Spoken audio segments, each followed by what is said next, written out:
Hello everyone, welcome back to my channel. आज की video में हम लोग टेस्ट नंबर 51 कवर करेंगे, जो कि यूपी पीसीएस एंड आरओ के लिए प्रीलिम्स एग्जाम्स के लिए काफ़ी ज़्यादा हेल्पफुल है। स्टार्ट करेंगे फर्स्ट क्वेश्चन के साथ। 50 टेस्ट कंप्लीट हो चुके हैं। फर्स्ट क्वेश्चन है, केंद्रीय बजट 2021 से 2022 यानी कि जो ये वित्त वर्ष है उसके लिए जो बजट जारी किया गया है, उसमें एग्री क्रेडिट के लक्ष्य को बढ़ाकर कितने लाख करोड़ रुपए करने की घोषणा की है। Guys, first of all we should know agri credit है क्या। ठीक है, ये जो एग्रीकल्चर क्रेडिट होता है ना, यानी कि कृषि साख जिसको बोलते हैं, तो उससे यहाँ पर एग्री क्रेडिट का मतलब यही है। मतलब आप एग्रीमेंट वाला एग्री मतलब समझ लेना, ये एग्रीकल्चर वाला है। ठीक है, सो ऑप्शंस हैं 12.5 लाख करोड़ रुपए, या फिर 13.5 लाख करोड़ रुपीज़, या फिर 14.5 लाख करोड़ रुपीज़, या फिर 16.5 लाख करोड़ रुपीज़। तो उनके जो कृषि साख को यानी कि किसानों को जो वित्त दिया जाएगा, जो वित्त उपलब्ध कराया जाएगा, उसको बढ़ा करके 16.5 लाख करोड़ रुपए कर दिया गया है इस बजट में 2021-22 वाले वित्त वर्ष में। Option number D is correct. ठीक है, वित्त वर्ष 2021-22 में एग्री क्रेडिट के लक्ष्य को बढ़ा करके 16.5 लाख करोड़ रुपए करने की घोषणा की गई है। बात अगर बजट की आती है तो वैसे तो बजट के ऊपर अलग से हमने पूरा सेशन लिया है, तो वो आप लोग देख लीजिए, बहुत इंपॉर्टेंट है। Budget and economic survey, UP का बजट अलग से डाल दिया गया है। और दो एक चीज़ें आपको मालूम होनी चाहिए, जैसे कि पेपरलेस बजट था इस बार फर्स्ट टाइम, एंड दूसरा जो वित्त मंत्री निर्मला सीतारमण है, उनका ये तीसरा बजट था। बात करें अगर मोदी सरकार की, तो उनका ये 9वां बजट था। ठीक है, क्या क्या उनके उद्देश्य हैं, उसमें महिलाओं के लिए क्या क्या योजनाएं लागू की गई हैं, शिक्षा पर कितना आवंटन हुआ है, कृषि पर कितना धन आवंटित किया गया है, कुछ एक चीज़ें याद होनी चाहिए, जल के लिए क्या क्या नई योजनाएं हैं, है ना।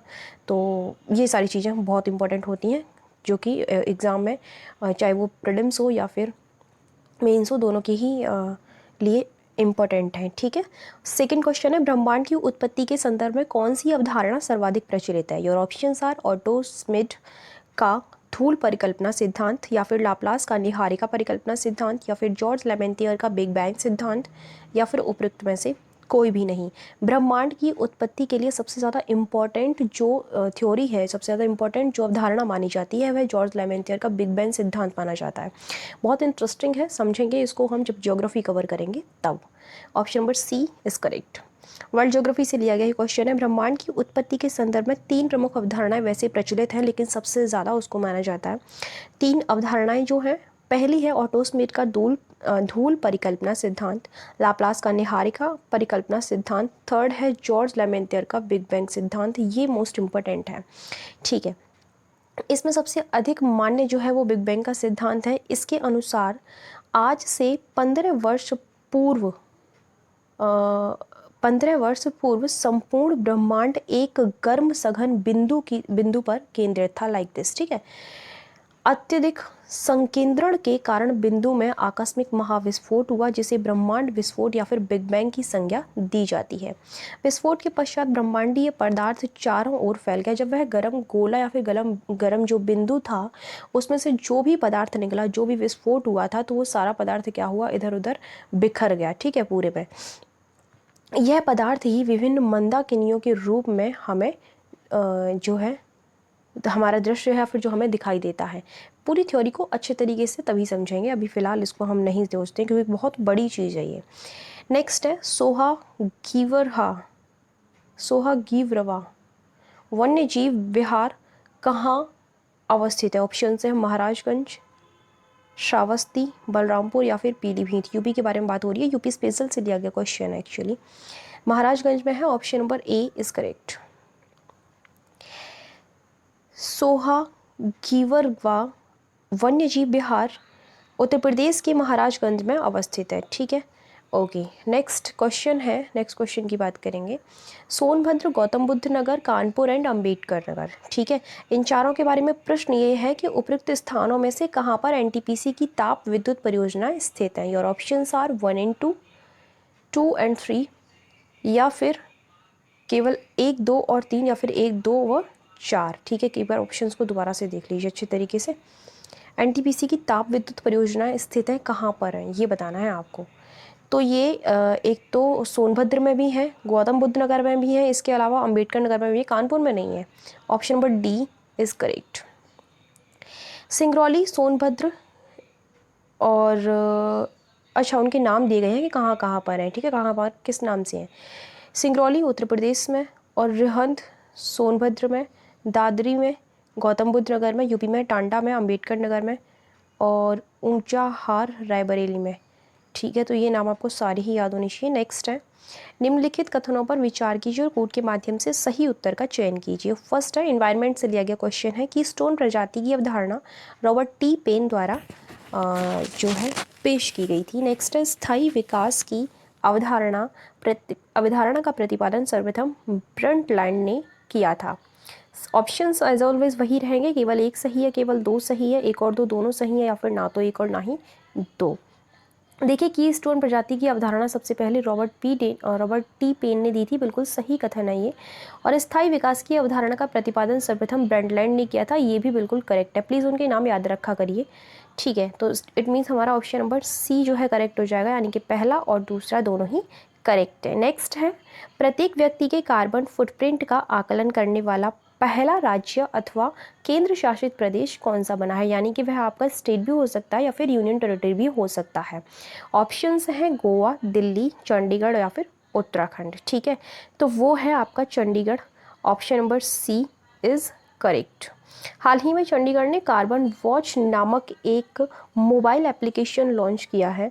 इसका उद्देश्य एक व्यक्ति के कार्बन फुटप्रिंट का आकलन करना है। इसके साथ ही चंडीगढ़ इस तरह की पहल शुरू करने वाला पहला केंद्र शासित प्रदेश या फिर आप राज्य कहें बन गया है, ठीक है। नेक्स्ट क्वेश्चन है आपका, हाल ही में किस राज्य ने भारत में पहली बार पति की पैतृक संपत्ति में महिलाओं को सह स्वामित्व का अधिकार देने से संबंधित अध्यादेश जारी किया है। ऑप्शंस हैं बिहार, उत्तर प्रदेश, उत्तराखंड या फिर मध्य प्रदेश।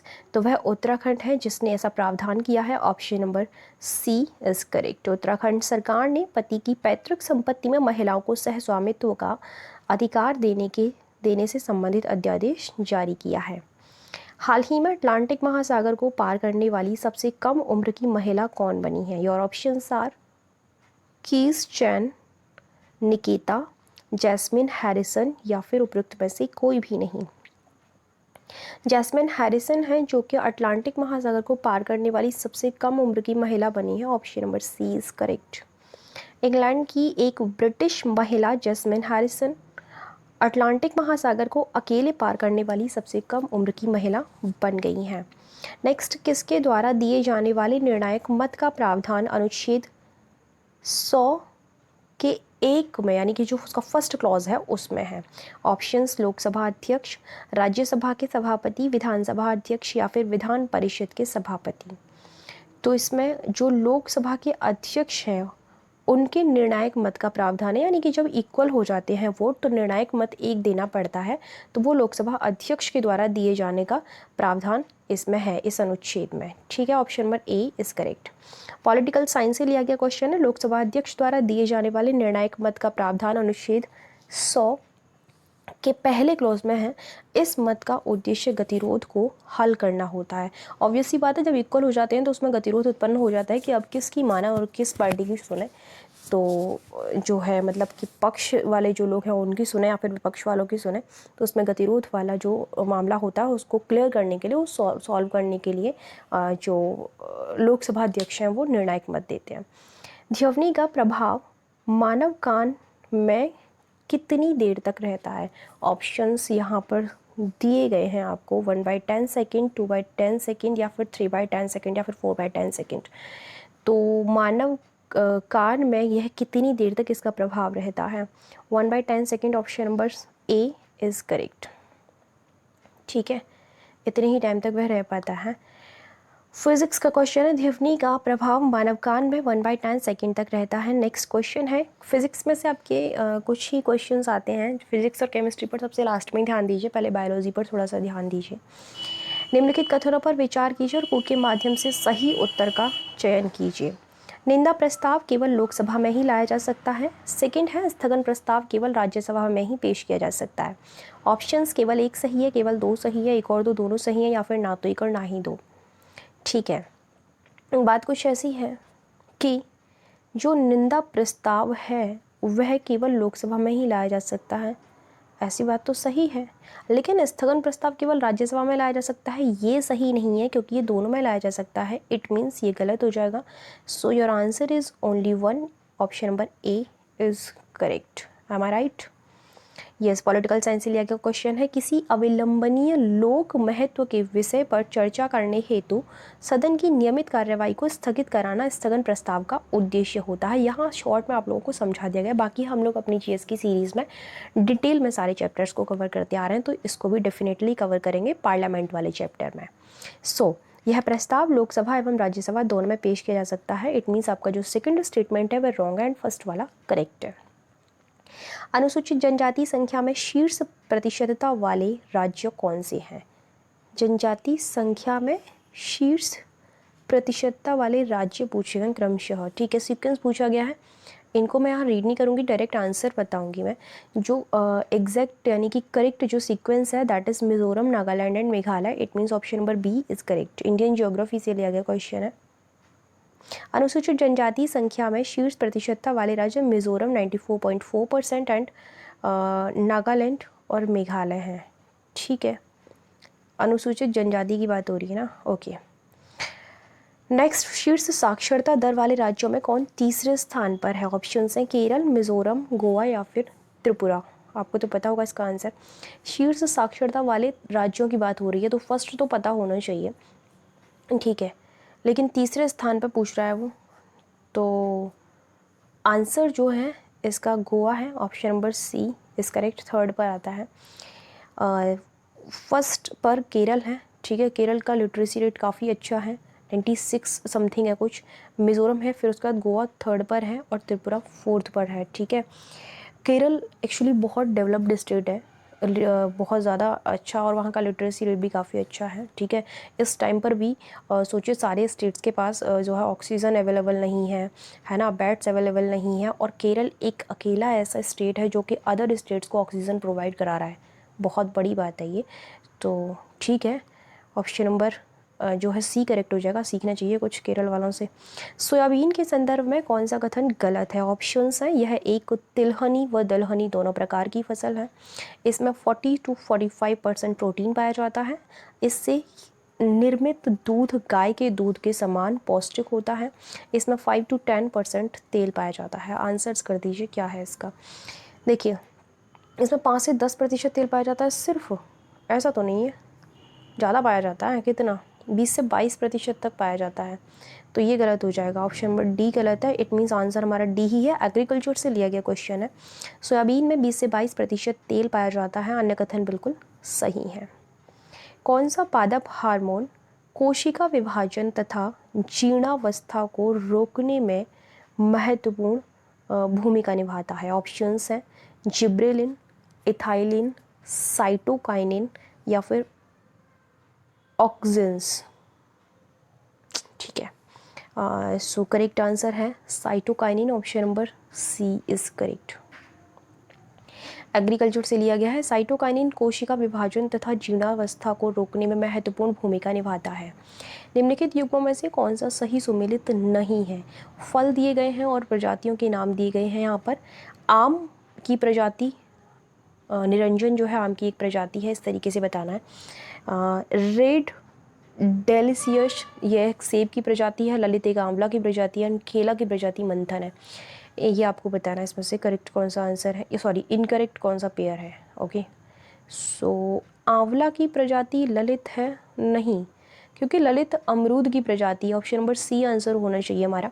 ललित आंवला की प्रजाति नहीं बल्कि अमरूद की प्रजाति, एक मतलब नवीनतम किस्म है। ठीक है, नेक्स्ट, हाल ही में कौन भारत का दूसरा सबसे बड़ा तेल आपूर्तिकर्ता बन गया है?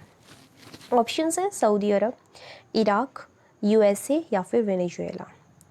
ठीक है, so your answer is USA. Option number C is correct. तेल की आपूर्ति करने वाला दूसरा पूछा गया है, ये चीज़ याद रखिएगा। ऑप्शन नंबर सी करेक्ट है। संयुक्त राज्य अमेरिका हाल ही में सऊदी अरब के बाद की बात हो रही है, सऊदी अरब को पीछे छोड़ते हुए भारत का दूसरा सबसे बड़ा तेल आपूर्तिकर्ता बन गया है। भारत विश्व का तीसरा सबसे बड़ा तेल आयातक और उपभोक्ता है। ठीक है, तो सबसे ज़्यादा तेल यूज़ करते हैं इंडिया में, थर्ड नंबर पर। धन तथा आय का न्यायोचित वितरण, पूर्ण रोजगार की प्राप्ति एंड मूल्य स्थिरता। उपयुक्त उद्देश्यों में से कौन सा या से सरकार की राजकोषीय नीति में निहित होता है? योर ऑप्शंस आर केवल एक, एक, दो और तीन, या फिर केवल एक और दो, या फिर केवल दो और तीन। फटाफट से आंसर कर दीजिए।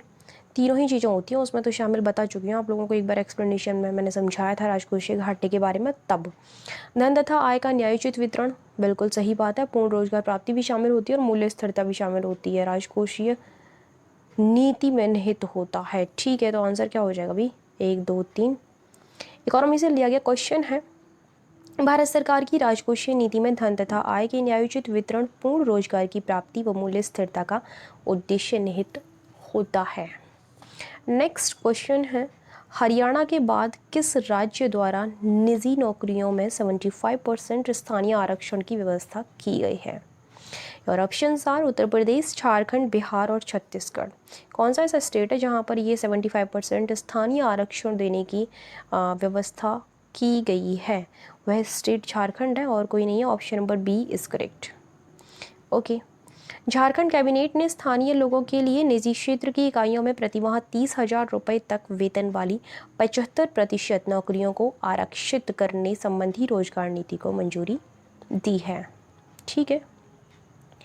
नेक्स्ट है, हाल ही में ओलंपिक का टिकट हासिल करने वाली पहली भारतीय तलवारबाज कौन बनी है? ऑप्शंस आकृति सिंह, सिमरन सिंह, भवानी देवी या फिर पूर्णिमा नाथ।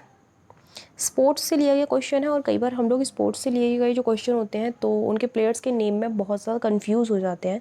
मोस्टली वहाँ कंफ्यूज होते हैं जहाँ महिला और पुरुष के अलग अलग कैटेगरी वाले क्वेश्चंस पूछे जाते हैं। तो प्लीज़ डोंट बी कंफ्यूज, उनको अच्छे तरीके से आप लोग याद करके जाइए, रट के जाइए। इनफैक्ट मैं तो यही कहूँगी, जहाँ चीज़ें समझने वाली नहीं है वहाँ रट्टा मारिए, रट्टाफिकेशन दौड़ाइए अपना बहुत तेज़ वाला। ठीक है, सो यहाँ आंसर कर देते हैं, भवानी देवी है उनका नाम। वापस से एक बार क्वेश्चन पढ़ें, ओलंपिक का टिकट हासिल करने वाली पहली भारतीय तलवारबाज कौन बनी है? इंडियन है, that's why this is important question. Option number C is correct. Tamil Nadu की सीए भवानी देवी इस साल होने वाले टोक्यो ओलंपिक का टिकट हासिल कर इन खेलों के लिए क्वालिफाई करने वाली पहली भारतीय तलवारबाज बन गई हैं। ठीक है, सो आज हमने 20 क्वेश्चंस ही लिए हैं। क्वेश्चंस की जो हमने थोड़े कम क्वेश्चन कर दिए हैं, यहाँ पर 5 क्वेश्चंस कम कर दिए हैं। 20 क्वेश्चंस कंप्लीट हो चुके हैं, 51 टेस्ट कंप्लीट हो चुके हैं। आज ही 20 क्वेश्चन लिए हैं, ऐसा नहीं है, इससे पहले 25 क्वेश्चंस थे। सो ठीक है, 50 टेस्ट मायने रखते हैं। अगर 50 टेस्ट लगा लिए तो बहुत ज़्यादा बड़ी बात है, जिसमें हर एक टेस्ट में 25 क्वेश्चन है और उनके एक्सप्लेनेशन से अगर देखा जाए तो मतलब बहुत ज़्यादा क्वेश्चंस बन सकते हैं। एक टेस्ट में 25 क्वेश्चन होते हैं। ठीक है, अगर उनके एक्सप्लेनेशन को इंक्लूड कर लिया जाए तो मुझे लगता है 50 से भी ऊपर क्वेश्चन बन जाएंगे अगर आप ध्यान से उनको पढ़ रहे हैं तो। ठीक है, यूपीपीसीएस एंड आरओएआरओ के लिए जो प्रीलिम्स एग्ज़ाम्स की बात हो रही है 2021 की, हालांकि 13 जून को ही बोला जा रहा है अभी, तो अब पता नहीं कि हो सकता है कि मुझे लगता है आगे पोस्टपोन होगा अभी एग्ज़ाम। 13 जून को तो नहीं होने वाला है, हालात देख के लग रहा है। आरओ का भी फिर तो आगे ही बढ़ेगा। ये टेस्ट सीरीज़ दोनों ही एग्ज़ाम्स के लिए है।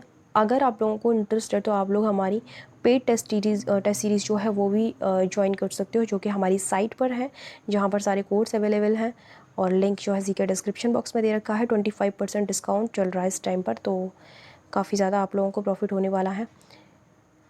ठीक है, और तो कोई नई इसमें ख़ास बात नहीं है। इसके अलावा वनडे एग्ज़ाम्स के लिए जो टेस्ट सीरीज़ चल रही है उसका लिंक भी इसी के डिस्क्रिप्शन बॉक्स में मिल जाएगा। टॉपिक वाइज टेस्ट सीरीज़ है। हाँ, उसमें एक ख़ास बात ये है कि वो नॉर्मल नहीं है, सारे उसमें मिक्सचर नहीं है सारे सब्जेक्ट्स का, वो टॉपिक वाइज है।